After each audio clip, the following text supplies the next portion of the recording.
زيناوي مستندونا زفنولو ساعات أخير الله كاب ستوديو إرتريان ميديا نيتورك عزوز سلامتنا تقبلون زي خبركم تختتلتنا نز ساعات زي زيادالنا زينة تطوشتن وطأن النهام زينا نقرب لكم بيتروس منجس ليديا تخل مريم سليمان عثمان عبنينا بكاندي أرست زينا نفلم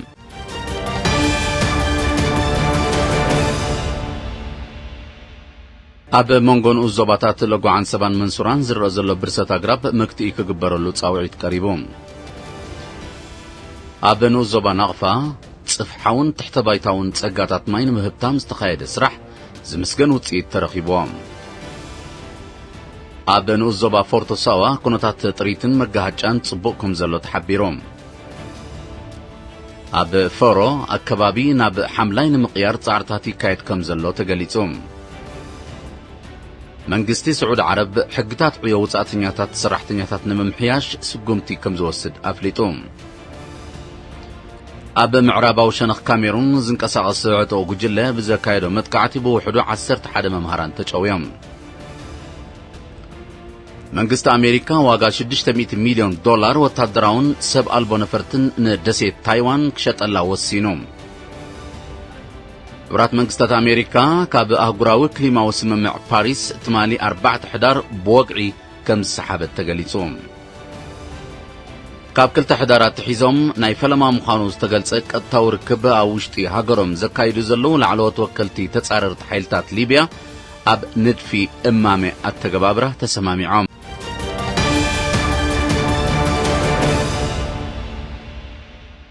أب مونغون الزباطات لقو عن سبان منصوران زر زلو برسة أقرب مكتخ قبرلو تاوعيت قريبو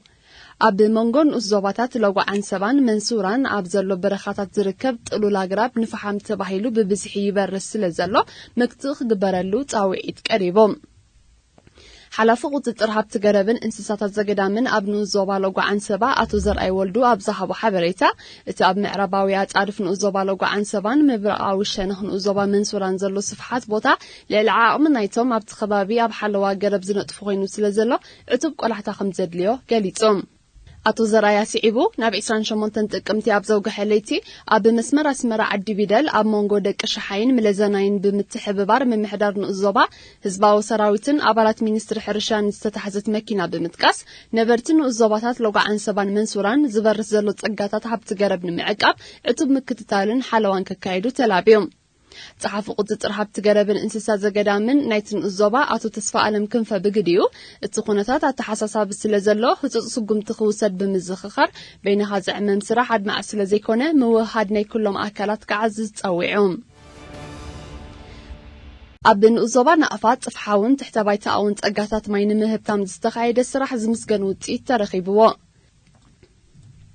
نبرتن الزوبا نقفا مسم محدار الزوبا بمتحببار صفحاون تحت بايتا أون تقاتات ماين مهبتام زكايدو وطعري زت أرحت أقام ستة مايا مفتاح أكبابي أب مرقان لمعت مسنو أم مسفحن زمسقن وطيت رخيبا ملو وكلت هزبغة ما نقفا نابتنا بمحدارات كبابي أقرع بيانن ربا وقريتن استهانتا 4 متأنن أسليقاتات دعر مفتح أبزهابوا حبريتا وطيت نايت صراحة من نبابرو هزبي فتير وزلو رقات قليل تلازيكونه بزحايلك قطل مخانو قليل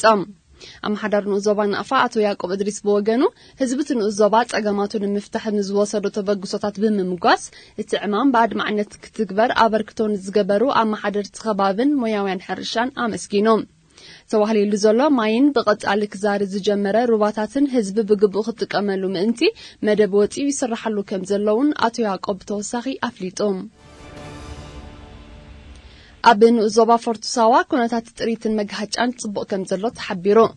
أبن زوبا فورتساوا مجهجاتات أخول سعر بمبقالو ريحاتات دما بزنبرة سرناي كرامات بمملئن تريتاب تصبق كونتات كم زركبا حلافة هبت انسسابتن زوبا أزو برهانة هبت قليتهم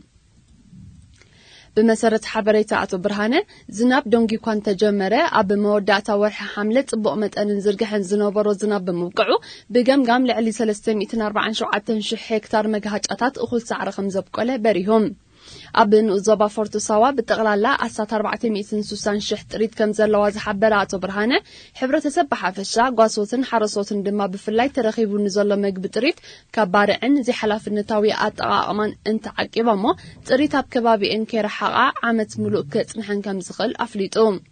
ኣቶ ብርሃነ መወዳእታ ወነንቲ ጥሪት ሳዕርን ተረፍ ምህርትን ብግቡእ ክእክቡ ጥዕና ጥሪቶም ክከታተሉ ጥሪቶም ብስሩዕ ከኽትቡን ከባቢኦም ካብ ባርዕ ክከላኸሉን ኣተሓሳሲቦም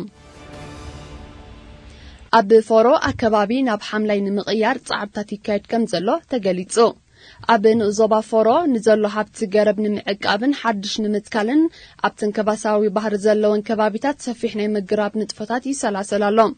እዚ ብመልክዕ ወፈራታት ዝዕመም ዘሎ ስራሕ ድሮ ብምትሕብባር እዚ ማእከል ኣብ ጎባታት ዲዖት ካብ ዝተተኸለ ልዕሊ 33,000 ፈልስታት ኣሳቴስ ዓሚታዊት ከም ዝጸደቐ ሓላፊ ቁጠባዊ ልምዓት ናይቲ ንኡዞባ ኣቶ ሳልሕ ኢብራሂም ካካይ ገሊጾም ጎን እቲ ናይ መግራብ መደባት ፍግረ መሬት ንምክልኻልን ማይን ሓመድን ንምዕቃብን እውን ዛላታትን ከትርታትን ናይ ምስራሕ ንጥፈታት ከም ዝካየድ ዝሓበረ ኣቶ ሳልሕ ነበርትን ዘርእይዎ ዘለው ተገዳስነትን ዕዙዝ ተሳትፎን ሞጊሶም ሓላፊ በዓል መዚ ኣግራብን እንስሳ ዘገዳምን ኣብቲ ንኡዞባ ኣቶ ኢብራሂም ጃብር ብግድዩ ብሰንኪ ተረጋጋሚ ደርቅን ዘይሕሉል ኣጠቓቕማን ሃብቲ ገረብ ኣዝዩ ተሃሲሙ ምጽንሑ ብምጥቃስ ነቲ ዝተረፈ ንምዕቃብን ሓድሽ ንምትካልን ከምኡውን ብርሰት ንምቁፅጻር ኣብ ዝሓለፈ 4 ዓመታት ዝምስገን ውጽኢት ይርከቦ ከም ዘሎ ሓቢሮም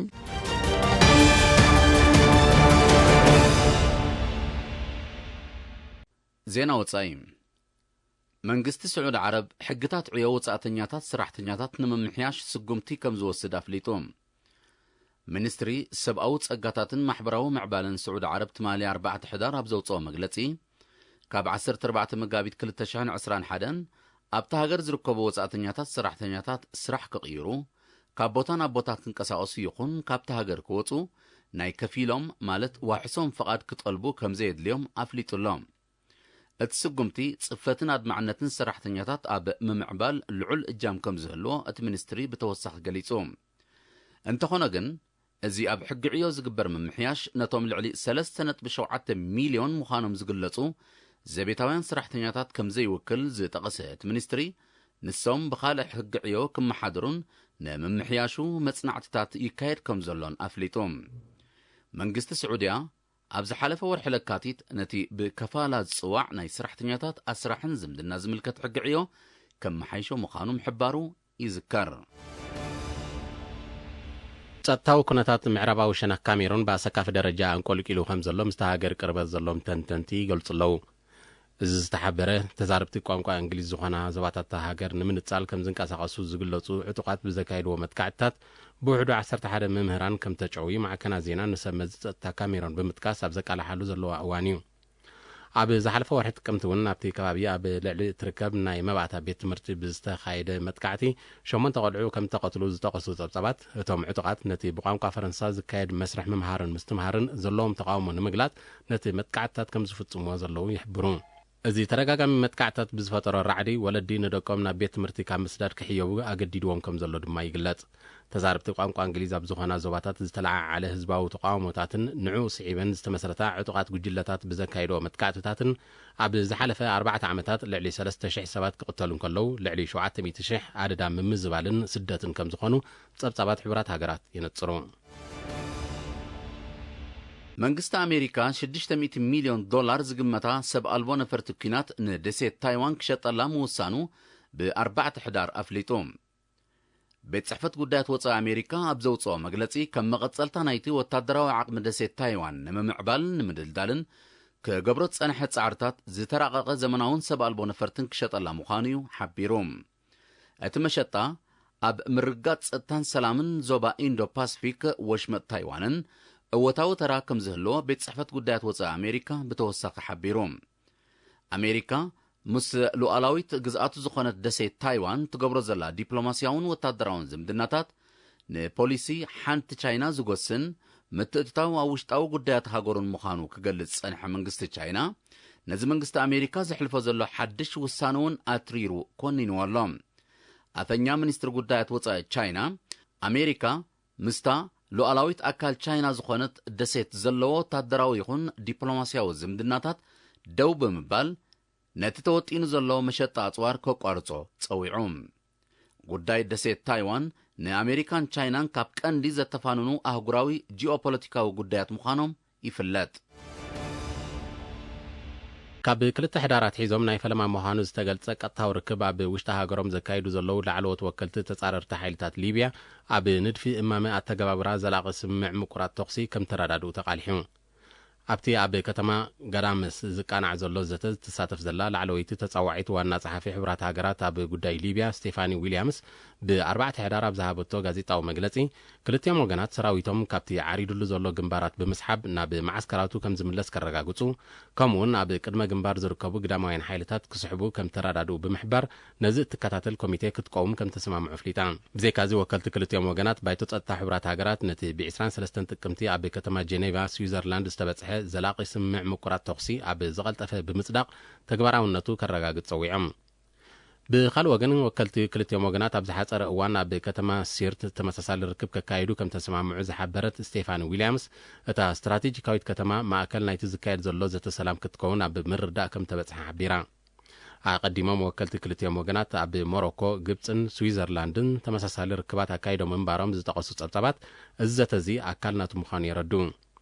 ዝመጽእ 9 ሕዳር ኣብ ቱኒዝያ ተመሳሳሊ ርክብ ክካየድ ቆጸራ ተታሒዙ ከም ዘለውን ይግለጽ። ሕቡራት መንግስታት ኣሜሪካ ካብ ኣህጉራዊ ክሊማዊ ስምምዕ ፓሪስ ትማሊ 4 ሕዳር ብወግዒ ከም ዝሰሓበት ተገሊጹ። ፕረዚደንት ዶናልድ ትራምፕ እቲ ስምምዕ ንቁጠባ ሃገሩ ዘየርብሕ ምዃኑ ብምግላጽ ኣብ ወርሒ ሰነ 2017 ካብቲ ስምምዕ ከም ዝስሕብ ድሕሪ ምግላጹ ኣብ ሕዳር 2019 ወግዓዊ ጠለብ ከም ዘቕረበ ይፍለጥ። ኣሜሪካ ብደረጃ ዓለም ካልአይቲ ዝዓበየት በካሊ ጋዛት ዝትፈኣላ ሃገር ከም ምዃና መጠን መንግስቲ ኣሜሪካ ካብቲ ዓለማዊ ዋዒ ብምጉዳል ክሊማ ለውጢ ንምክልኻል ተባሂሉ ዝተበጽሐ ኣህጉራዊ ስምምዕ ምስሓቡ ኣተሓሳሳቢ ከም ዝገብሮ ይግለጽ። ሓያሎ ክኢላታት ተጣባቕቲ መሰል ኣከባቢ መንግስቲ ኣሜሪካ ካብቲ ስምምዕ ንምውፃእ ዝወሰዶ ስጉምቲ ኣትሪሮም ክቃወሞ ምጽንሖም ይፍለጥ። ክሊማዊ ለውጢ ንምምካት ሃገራት ካብቲ ለብዒ ኮሮና ቫይረስ ፈጢሮ ዘሎ ቁጠባዊ ውጥቀት ንምሕዋይ ኣብ ዘካይድዎ ጻዕሪ ሓምላይ ቁጠባዊ ሕውየት ከቐድማ ሕቡራት ሃገራት ክጽውዕ ጸኒሑ እዩ። ቻይና፣ ደቡብ ኮርያን ጃፓንን ኣብ ዝመጽእ 25 ዓመታት ካብ መጥፋእቲ ካርቦን ነፃ ንምዃን ዓሊመን ይሰርሓ ከም ዘለዋ ኣፍሊጠን እየን። ዝተፍኡ በከልቲ ጋዛት ቀንዲ ጠንቂ ናይቲ እናዛየደ ዝመጽእ ዘሎ ዓለማዊ ዋዒ ምዃኑ ዝሕብሩ ተመራመርቲ መጠን ባህርያዊ ሓደጋታት እውን ከም ዝዛይድ የረድኡ።